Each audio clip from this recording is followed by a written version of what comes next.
하나님 말씀 나누겠습니다. 에스겔 13장 1절부터 23절입니다. 하나님의 말씀이 예언이다 라는 제목으로 하나님 말씀 나누겠습니다. 하나님의 말씀이 예언이다입니다. 예언이라고 하는 것들이 계속해서 등장을 합니다. 특별히 이제 선지서를 예언서라고도 하거든요. 예언서. 예언이라고 하면 예언이 뭐죠? 예언은 미래에 대한 것을 이 미래에 일어날 일들에 대해서 말씀을 전해주는 것을 예언이라고 하잖아요. 그죠? 근데 예언이 다른 게 아니라 하나님의 말씀이 예언입니다. 왜냐하면 하나님은 전지전능하시죠. 전지전능해서 우리의 미래까지 다 알고 계시는 분이에요. 그래서 하나님의 말씀을 들으면 그게 예언이고, 그래서 그렇게 따라가다 보면 미래가 열린다는 거예요. 그래서 하나님 말씀을 잘 보면 그렇게 가면 죽는다와 이렇게 가면 산다, 이렇게 딱 나눠져요. 그 말씀을 가면 되는 거예요. 그래서 예언을 여러분들이 어떤 구체적으로 어떤 걸 들어보겠다 그러다가 굉장히 위험해질 수 있어요. 그러니까 우리는 하나님 말씀 들으면 그게 다 예언임을 여러분 믿으시기 바랍니다. 그래서 더 쉽게 설명하면요, 예수가 그냥 예언입니다. 예수가 예언. 왜냐하면 예수는 뭐라고 얘기하셨냐면, 예수님이 내가 곧 뭐라고 해요? 길이요 진리요 생명. 맞습니까? 길이라고 했어요. 예수님이 길이래요. 너가 나아갈 길은 예수다, 이렇게 얘기한 거예요. 그러니까 예수를 바라보고 따라가면요, 그게 예언이에요. 예언.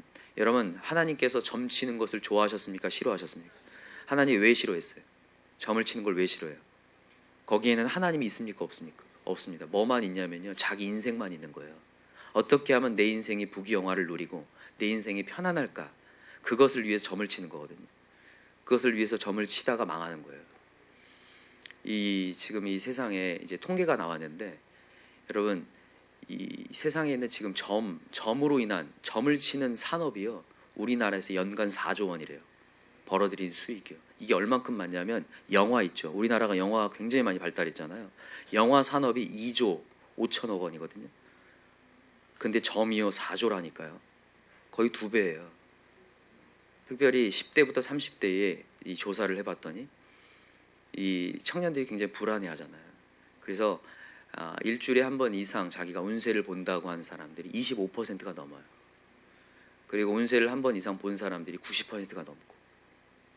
그러니까 자기의 인생을 그 운세에다가 한번 해보는 거예요. 그 불안함을 해소해 보려고. 그리고 자기의 어떠한 편안함을 위하여서. 여러분과 제가 오늘도 명심해야 될 게, 정말 우리 하나님 따라가면 우리의 인생이 열릴 줄 믿어요. 근데 반대로 가지 마세요. 내 부귀영화와 내 안락함을 위해서 찾다가 우리가 이것도 기웃 저것도 기웃하다가 인생의 불안함이 지속되는 거예요. 우리가 하나님을 그냥 붙잡고 따라가다 보면 그냥 사는 거지. 어떤 부귀영화를 누려보려고 하는 목표를 정하고 가다가 인생이 망하는 거라고. 하나님 분명히 얘기하십니다. 먼저 그의 나라와 의를 구하라. 그럼 이 모든 것을 너에게 더하시리라. 우리가 해야 될 것은 예수를 따라가는 겁니다. 그게 진정한 예언이고, 그게 진정한 미래이고, 그게 진정한 길이고 진리라는 것을 여러분들 믿으셨으면 좋겠습니다. 오늘 무슨 얘기를 하고 있냐면, 거짓 예언자들에 대한 얘기를 하고 있는 거예요. 이 사람들이 점을 치는데, 이 사람이 어떤 사람들인가 한번 보겠습니다. 자, 한번 읽어봅시다. 자, 1절부터 한번 읽어볼까요? 시작. 여호와의 말씀이 내게 임하여 이르시되, 인자야, 너는 이스라엘에 예언하는 선자들에게 경고하여 예언하되, 자기 마음대로 예언한 자들에게 말하기를, 너희는 여호와의 말씀을 듣으라. 자, 자기 마음대로 예언한다. 자기 마음대로 예언하는 자들이 거짓 선지자라는, 거짓 예언자들이라는 거죠. 또 3절 시작. 주 여호와의 말씀에 본 것이 없이 자기 심령을 따라 예언하는 어리석은 선지자. 자기 심령을 따라. 하나님의 말씀을 대언하는 자는요, 주신 말씀을 전하는 겁니다. 메신저예요, 메신저. 하나님이 주신 말씀을 전하는 자가 예언자예요. 진정한 예언자. 아까도 얘기했죠. 점치는 것이 왜 잘못됐냐. 하나님이 제외돼 있어요. 모든 미래를 알고 계신 하나님이 제외되고, 그냥 이 점을 통해서 귀신이 점을 치게 하거든요. 귀신의 얘기를 듣고 인생을 예측해 가는 게 얼마나 무섭고 그게 잘못된 건지를 여러분 깨달으시기 바랍니다. 자기 마음대로 자기가 하고 싶은 말을 하는 거예요. 그리고 듣고 싶은 말, 여기 앞에 있는 사람이 듣고 싶은 말을 전달하고 있었어요. 그 당시에 거짓 예언자들이. 근데 지금도 마찬가지라고 생각합니다. 저도 이 오늘 말씀을 준비하면서 이게 제일 먼저는 1차적으로는 주의 종한테 하는 메시지라고 생각합니다. 하나님의 메시지를 대언할 때에 그럴 수 있거든요. 여기 있는 청중들이 듣고 싶어하는 메시지, 얼굴 표정 보면 벌써 알거든요. 어떤 얘기 들으면 여러분들이 좋아할지를 알잖아요. 좋은 얘기만 계속 해주면 여러분들 좋지 않겠습니까? 근데 그렇게 하지 말라는 거예요. 그렇게 전하지 말라. 청중들이 좋아하는 메시지 전하지 말라. 하나님 메시지 전하라. 이렇게 저한테 소리치고 있어요. 어제도 이 말씀을 준비하면서 계속 저한테 주시는 하나님의 메시지, 그렇게 전하지 말고 하나님 메시지 전하라. 이 거짓 선지자들은 근데 계속해서 그들이 좋아하는 메시지를 전했어요. 그래서 여기 보면요, 나오죠? 10절 한번 읽어볼까요? 10절 시작. 이렇게 칠 것은 그들이 내 백성을 유혹하여 평강이 없으나 평강이 있다 함이라. 어떤 사람이 담을 쌓을 때 그들이 회치를 하는도다. 포장을 해서 안에는 썩어 들어가고 있는데 회치를 해놓고 평강하다, 괜찮을 것이다, 좋은 소리만 계속했다라는 거예요. 왜 그럴까요? 왜 이 거짓 선지자들은 그렇게 얘기를 할까요? 그들은 하나님이 없잖아요. 그죠? 하나님이 없고 이 공동체를 사랑하는 마음도 없습니다. 여러분, 진짜 공동체를 사랑한다면 잘못된 길로 가고 있는 사람을 건져내야 되는 게 마땅하지 않겠습니까? 근데 공동체에 대한 사랑이 있는 게 아니라 자기의 인기를 누리기 위한 거예요. 청중들이 좋은 소리 해서 좋은 반응 오게 하는, 자기 인기 누리려고. 이 예언자가 괜히 딴소리 했다가 심판의 메시지 전했다가 해를 당하거나 욕을 들을까 봐 말씀을 안 전하는 거예요. 제가 이 메시지를 들으면서 다시 한번 하나님 앞에 회개하게 되는 거예요. 아, 그렇구나. 주의 종은 욕먹을 각오를 해야 되겠구나. 하나님의 말씀을 대언하다가 때로는 핍박을 당하는 각오를 해야 되겠구나. 여러분, 우리 하나님 말씀 전하다가 핍박들을 각오합시다. 욕먹을 각오하셔야 돼요.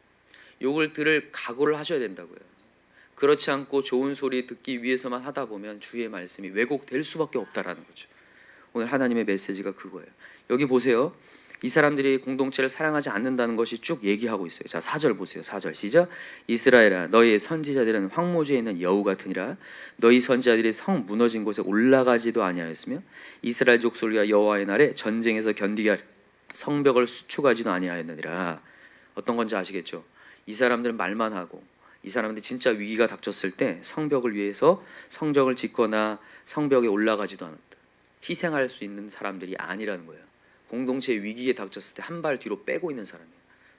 여러분, 행동에서 벌써 위기가 닥쳐오면 압니다. 공동체를 사랑하는지. 한 발 뒤로 빼고 있다는 거죠. 여러분, 한 발 뒤로 빼는 것은 뭘 빼는 거냐면 마음을 빼는 거예요. 마음이 여기 없다라는 거예요. 그는 오직 자기만 있는 거예요. 자기 인기만을 위해서 있는 거예요. 그리고 발을 뒤로 빼고 있는 거죠. 이런 자는 거짓 예언자다, 이렇게 얘기하는 거예요. 제가 이 얘기를 지금 적나라하게 왜 하냐면 여러분, 거짓 예언자를 잘 구별하시기 바란다는 마음에서 하는 거예요. 그래서 좋은 얘기만 해서 이 공동체가 지금 악을 향해 가고 있고 죽음을 향해 가고 있고 심판을 향해 가고 있는데도 계속 좋은 소리만 해요.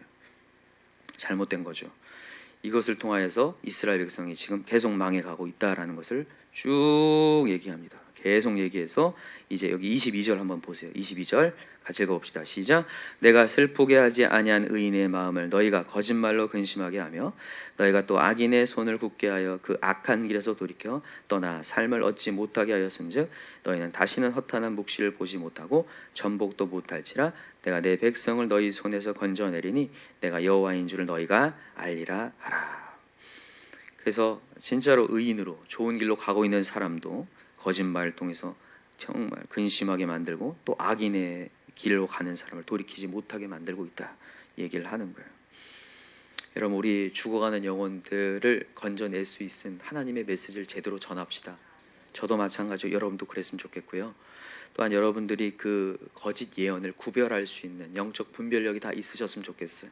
그래서 영적 분별력을 위해서 두 가지 말씀드릴게요. 첫 번째는 뭐냐면, 여러분 뭐 하셔야 되냐면 하나님의 메시지, 듣기 싫은 메시지를 들을 수 있어야 된다는 게 첫 번째입니다. 이거는 예전부터 맨날 강조를 하는데 여러분, 사람이 처음부터 이단에 빠지지 않아요. 거의 대부분이. 이단에 빠지는 사람들이 처음부터 빠지는 게 아니에요. 처음에는 정통의 하나님의 말씀을 들었습니다.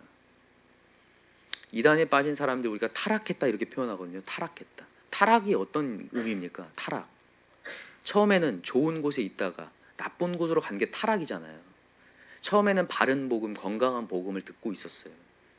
근데 그 복음에 대해서 순종이 안 되면서, 거친 하나님의 복음의 메시지에 순종이 안 되면서 무너지는 거예요. 왜 그러냐면 보세요. 에베소서 2장에 이런 얘기를 합니다. 불순종 아들들 가운데 역사하는 영, 그게 사단이죠. 맞습니까? 불순종 아들들 가운데 역사해. 불순종을 하게 만들어요. 하나님의 바른 복음을 불순종하게 만들죠. 그 불순종이 어디로 가게 만드냐면 거짓의 아비가 누굽니까? 사단이에요. 그죠? 거짓의 아비의 사단의 메시지가 듣게 돼 있어요. 불순종이 계속되면요. 그러니까 하나님의 바른 복음이 처음엔 전달되지만 그 복음에 대해서 계속 순종이 아니라 불순종의 영역이 많아지기 시작하다가 무너지는 거예요. 그래서 거짓의 얘기를 듣게 되는 거죠. 그냥 막 우리가 이해가 안 돼요. 어떻게 저렇게 이단에 빠지고 어떻게 저렇게 세상으로 가버렸을까? 이해가 안 될 수 있잖아요. 맞습니까? 근데 그런 사람이 그럴 수 있다는 거예요. 불순종의 영으로 말미암아 미혹의 영이 들어가 버리면 진짜로 저런 걸 어떻게 듣고 저게 따라갈까? 따라가집니다. 정말로요. 여러분, 사단을 무시하시면 안 돼요. 사단 정말 간계합니다. 훨씬 뛰어나요, 우리보다. 어제도 우리 이한 데이브 선생님 얘기하셨던 것처럼 정말 정말 더 스마트해져 가진다. 점점 더. 이 사단이 시간이 지날수록 더 영리해져 가고 있는데, 여러분과 제가 오늘도 정신 차리고 하나님의 올바른 복음 앞에 순종하는 저와 여러분 되길 기도합니다. 그래서 오늘도 거친 복음이 들려왔을 때 여러분 정신을 차리셔야 돼요. 정신을 차리고 그 하나님 말씀을 들으시기 바랍니다. 두 번째는 뭐냐면요, 하나님의 예언의 말씀은요 언제나 도전장이 있다라는 거예요. 도전합니다. 세상의 예언들은요 다 뭐하냐면요, 우리의 안락함을 추구하게 만들어요. 우리의 편안한 삶. 너가 이렇게 하면 편해질 거야. 좋아질 거야. 그런데 하나님은요 우리에게 도전장을 주시는 분이에요. 우리에게 사명을 주시는 분이에요. 여러분, 아브라함이 갈대아 우르에 살고 있을 때 하나님의 말씀이 임하죠. 그때 하나님의 이 말씀이 임했을 때 그는 꿈이 생기는 겁니다. 능력이 생기고 힘이 생겨요. 여러분, 예언은 엄청난 겁니다. 하나님의 예언의 말씀을 들으면요 내 묵은 땅이 기경이 돼요. 묵은 땅이 그냥 기경될 뿐만 아니라 도전이 생긴다고요. 도전이에요. 그러니까 예언의 메시지가 어떤 말씀을 딱 들었을 때 그 말씀이 나를 그냥 안락하게 만들다, 안주하게 만든다. 그러면 그거는 거짓 예언이에요. 거짓 예언. 근데 어떤 도전장이 와서 내가 끊어야 될 것이 있구나. 내가 이것을 끊고 하나님의 꿈과 비전을 향해 나가 있구나. 이게 마음 가운데 이렇게 오기 시작한다. 이게 진정한 예언입니다. 에스겔서에서 하나님께서는 얘기하는 거예요. 너희들에게 해야 될 길이 이것이다. 이방의 모든 것들, 가증한 것들 다 끊어내고 하나님께서 새 영을 부으실 것이다. 그때 하나님의 역사가 시작된다 하면서 하나님은 꿈과 희망을 주시잖아요. 제대로 된 꿈이에요. 가증한 것을 제거하고 제대로 된 하나님의 꿈과 비전이 생기는 묵은 땅이 기경된 역사가 일어나요. 여러분, 이런 말씀을 듣기 바랍니다.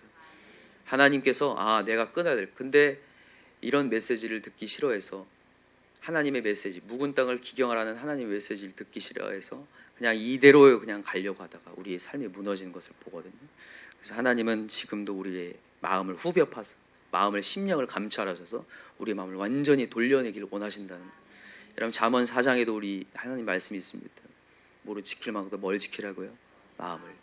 하나님은요 하나님의 말씀을 통해서 우리의 마음을 기경하기 원하세요. 또다시 안주하려고 하는 우리 마음들, 낙심하고 있는 마음들을 다 기경하여서 다시 한번 우리의 가증한 것들, 잘못된 행동들 다 꺾어내시고 다시 한번 주 앞에 오기를 원하셔요. 저는 오늘 이렇게 가정예배 보고서를 읽으면서 너무 감사합니다. 우리 교회가 다시 한번 도전을 받고 기경하고 있어 감사합니다. 우리 가정에 이제 세워지지 않았던 예배를 세우고자 여러분들이 도전장을 수용하셔서 감사해요. 여러분, 이 예언의 말씀을 계속 수용합시다. 그리고 우리가 잘못된 부분들 도려내고 예배의 영이 임하지 않았던 모든 부분들 다 도려내고 다시 예배가 세워졌으면 좋겠고요. 그래서 이 세대, 이 악하고 음란한 세대에 다시 한번 온전한 하나님의 다음 세대가 나올 수 있도록 더 여러분 하나님의 말씀을 순종할 수 있는 저와 여러분들 간절히 기도합니다. 기도합시다. 이 시간에 기도할 때 예언은 하나님의 말씀이라고 들었는데 때로는 하나님의 말씀의 도전장 앞에 수용하기보다는 멀어지려고 하는 우리의 모습들이 있습니다. 하나님의 자리에 가까이 나오기보다, 하나님께 기도받는 것보다 그냥 내 행동을 보여주고 세상의 얘기를 듣고 휩쓸리고 있었던 내 모습을 보게 됩니다. 거짓 예언에 휩쓸리지 않게 하시고 다시 예수께 오게 도와주옵소서. 예수가 곧 길이요 진리요 생명임을 믿게 하여 주옵소서. 오늘도 말씀을 통해 내 마음을 기경하고 우리 가정을 기경하게 하여 주옵시고, 우리 가정의 어둠의 영이 다 떠나가게 하여 주옵시고, 예배의 영이 다 임하게 도와 주시옵소서. 이 시간 우리 간절한 마음으로 예배의 영이 정말 강력하게 임하게 해달라고 주여 3창 부르고 기도합시다. 주여 주여 주여. 하나님 아버지,